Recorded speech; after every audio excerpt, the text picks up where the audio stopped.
What is going on, everyone? Welcome back to another edition of BKNY Hoops. If you are new to the channel, it's your boy Rashid. All right, let's get into it. You guys actually see the title, you see the thumbnail. Three players that could be traded, and what are the Brooklyn Nets going to really do with these three key players? And I think the players that I'm talking about is actually Cam Johnson, is Day'Ron Sharpe, and Nick Claxton. You know, so two out of the three are really kind of like weak links over there, man. So let me get into the actual article here, and you guys see it. Let's get into it over here, man. Let's see. Hold on.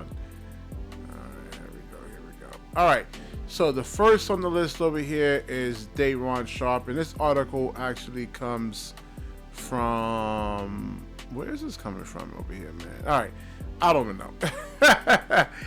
All right, so it says Sharpe has nearly moved at the trade deadline along with fellow center Nick Claxton, as multiple teams were showing interest in the 23-year-old in his fourth NBA season. Sharpe is averaging career highs across the board, putting up 7.9 points, 6.6 rebounds, 1.8 assist points per game. He is so slowly developing into a solid role player and could be serviceable for many playoff teams looking for a backup center. Now, as far as this over here saying like, oh, well, they were almost involved in trades and him and Nick Claxton, it would have happened already, man. I just think that Sean Marks, his asking price, especially for like Nick Claxton, was way too high. So the Lakers, one of the teams interested in Sharpe at the trade deadline, could still be in play for him this summer, as their trade for Charlotte Hornets center Mark Williams fell through. Even though we know, listen, Mark Williams is like a hell of a lot better than like Day'Ron Sharpe, man. So if I'm him, if I'm the Lakers, if I'm Rob Pelinka, I'm looking for something that's actually equivalent to a Mark Williams, not Day'Ron Sharpe, man. We know Day'Ron is nowhere near that type of level yet. Number two on the board over here is Nick Claxton. It says Claxton being a list on this list may surprise a lot of people. I'm not surprised. I don't think Sean Marks should have actually signed him. And in the 6 years, he hasn't really shown any type of development whatsoever. Any type of skill, nothing. So, no, over here at BKNY Hoops, we are not surprised that Nick Claxton is actually and should be traded, man. And I would say for pennies on the dollar. All right, so, and this is laughable over here. Claxton being on the list may surprise a lot of people. Oh my gosh. But the 25 can bring more to Brooklyn by being traded than kept on the team. The 6'11" center signed a 4-year, $97 million contract last summer, but he doesn't quite fit the Nets timeline. Like Sharpe, the Lakers also showed interest in Claxton at the deadline. Again, it would have happened already, man. The Lakers were in dire need of a center, man. These guys, when you compare them to other centers around the league, man, I mean, he just, I mean, I don't want to be mean over here, man. I really don't want to be mean. It says Claxton can be a difference maker for plenty of contending teams. He doesn't fit on a contending team. I mean, he can't shoot, right? Like the defense is going to drop when he's actually on the floor. He doesn't provide you any offense. I don't care what type of 19-point game he actually had a couple of nights ago. You got to be able to do that on somewhat of a consistent basis. And if you're only doing that once every 10 to 15 games, you know, it's useless, man. Okay, and the last but least over here, Cam Johnson is the most obvious player to be bought and up in trade talks this summer.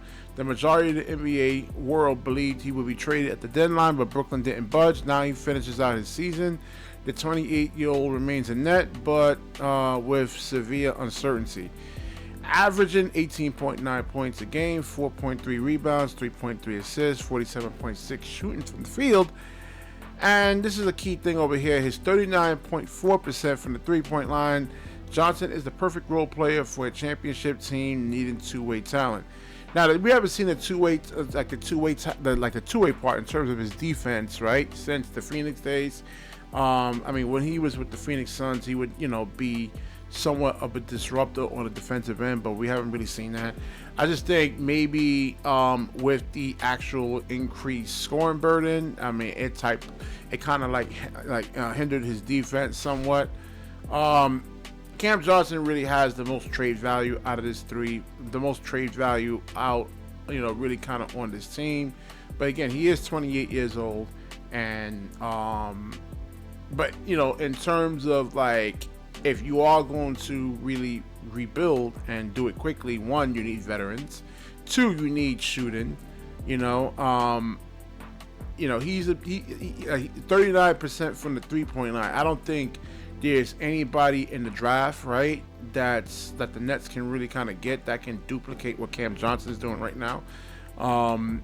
It's not just him being a spot-up shooter. We see that he can, move without the basketball, right, and put the ball on the floor. His assist numbers has actually have gotten better this season, and him actually posting up smaller guards if he actually gets the switches.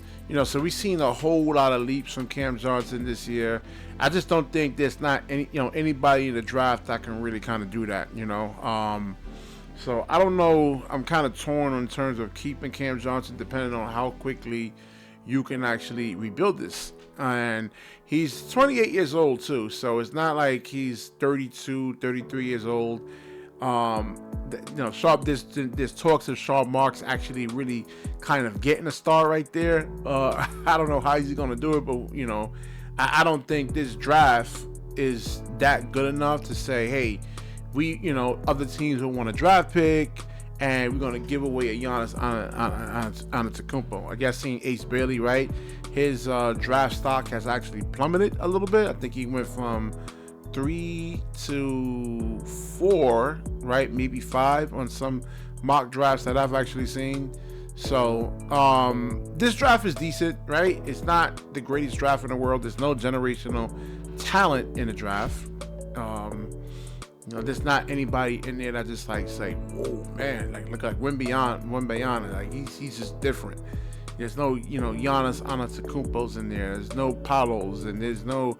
I don't see it. I could be wrong, man, but I would say keep Cam Johnson right about now, and listen, especially if he actually really truly wants to be here. That says a lot because I've seen James Harden, Kevin Durant, Kyrie Irving. I mean, all these guys wanted to get out of here, and it's a bad look when you're a general manager really trying to covet a free agent, hey, to come to this team, and you have somebody that say, hey, listen, this is a good organization, and I really, really do want to be here. So that says a lot for Cam, with Cam Johnson right there. All right, so I will wrap this video up. Definitely like, comment, subscribe. Certainly share this video, and when you share, the universe certainly shares back with you. Peace.